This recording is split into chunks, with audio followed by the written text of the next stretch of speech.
क्या समस्या क्या हुई? सर 2-3 दिन थे मेरी मम्मी जो है बीमार चल रहे थे।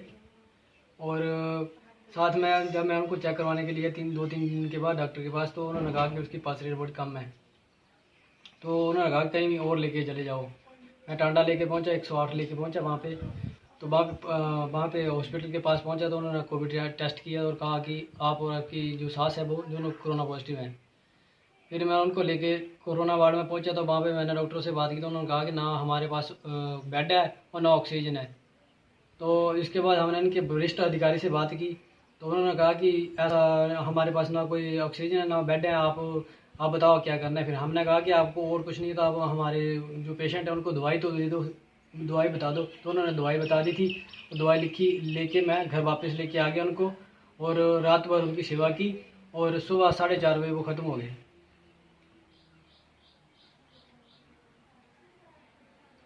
अभी तो सब 3 ही हैं, एक मेरी माँ थी वो ख़त्म हो गए। पिताजी आपके पिताजी भी ख़त्म हो गए हैं। चेकअप के? पिताजी को हो गए हैं 6-7 साल। और जब नानी। आप अपनी माता जी के शव को कंधे पे लेके शमशान घाट तक गए, हाँ जी। तो यहाँ से कितनी दूरी है शमशान घाट की? कम से कम सर 1 किलोमीटर तो पड़ ही जाता है, घूम के 1 किलोमीटर पड़ ही जाता है। हाँ जी। तो किसी गांव वाले ने आपकी सहायता नहीं की? नहीं जी, कब कोई सामने नहीं आया। और जब जो देख भी रहे थे वो दरवाजे बंद करके वापस हो जा रहे थे। आपके साथ और कौन गया था वहाँ पे? मेरी पत्नी और मेरी बेटी साथ गई थी। कितने साल का बच्चा आपका?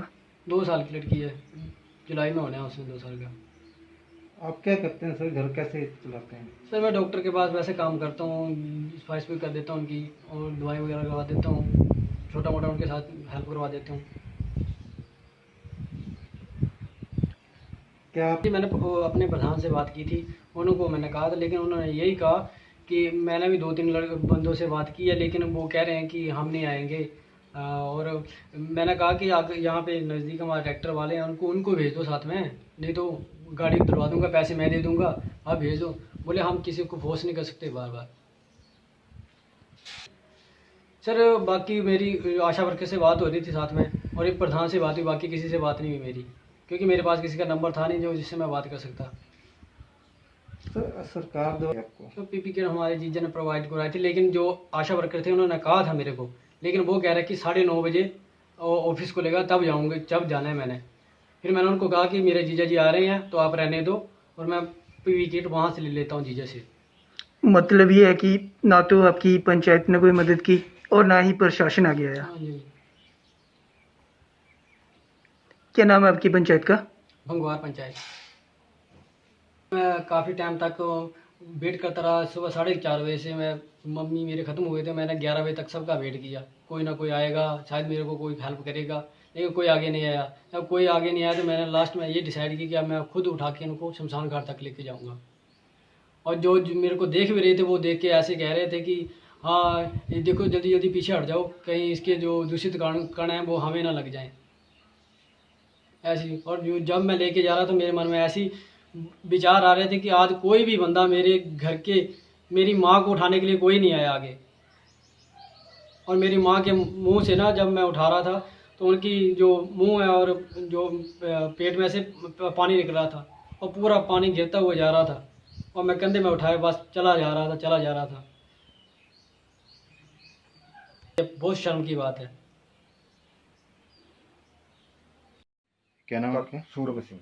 हाँ। कल की जो घटना हुई है उसके बारे में हम अपनी तरफ से ऊपर प्रशासन की तरफ से पूरी इसको मदद दे रहे थे, और इस लड़के ने जल्दबाजी में ही अपना, ना जाने अपना क्या किस भाव से जो जल्दबाजी से अपनी मदर की लाश को उठाया और अकेले ही लेकिन शमशान घाट के चला गया। ना तो उसने हमारे से दोबारा संपर्क किया, ना तो उसके बारे में इसने बात करी मेरे से कि मेरे को कोई मदद गाँव से नहीं मिल रही है। ये इसका जवाब ये खुद ही दे सकता है। बाकी शासन प्रशासन पंचायत की तरफ से इसको सहयोग देने में कोई कमी नहीं थी। बाकी कंधे पे कैसे लेके गया लाश? कंधे पर उठा के। कितनी दूर है शमशान घाट? शमशान घाट होगा कोई 300-400 मीटर। जिम्मेवारी, बहुत बड़ी जिम्मेवारी बनती थी, और इंसानियत का पहला फर्ज यही थी। इंसानियत अगर किसी के पास जीवित है तो ये काम सबसे पहले होना चाहिए था, मगर जिन्होंने अपनी इंसानियत मार दी है, बेच दी है, अगर मैं होता, अगर मैं पछतावा ये कर रहा हूँ कि अगर मेरी घरवाली बोल रही है कि आपको कोई जैकेट वगैरह या कोटी वगैरह लगा कर आपको अपनी सेफ्टी करके ही, मौसम भले ही खराब था, आपको चले जाना चाहिए था। वो उनका लड़का है, वो उनको उठा के मेरे पास लेके आया। वो लड़का यहाँ पे सफाई वगैरह का काम करता है, ठीक है। तो उसकी 1:30 बजे मेरे को कॉल है कि मेरी मम्मा की थोड़ी तबीयत ख़राब है। पहले 2 दिन पहले बोल रहा था कि मेरी मम्मा थोड़ी बीमार है, वो पीसीएम वगैरह उसको खिला रहा था। तो बोला कि आप चेक कर लो मेरी मम्मा को। तो मैंने बोला ठीक है, लेके आ जा। जब वो मेरे पास यहाँ पे 1:30-2 के करीब लेके आया, तो मैंने देखा कि उसका एसपीओटी रेट काफ़ी लो जा रहा था, यानी कि 60-70 के बीच। मैंने बोला यार इमीडिएटली कहीं लेके जाना पड़ेगा बड़े हॉस्पिटल में, क्योंकि ऑक्सीजन की इनको दिक्कत आ रही है, ठीक है। तो मेरे पास तो ऐसा प्रबंध है नहीं है। तो फिर कॉन्टैक्ट किया 108 से, 3 बजे के करीब यहाँ पे 108 पहुँच गई, और वो 108 में डाल के उनको टांडा लेके गए। आगे का आप उनसे संपर्क कर लेना। क्या नाम है डॉक्टर साहब आपका? मेरा नाम अमन कौशल।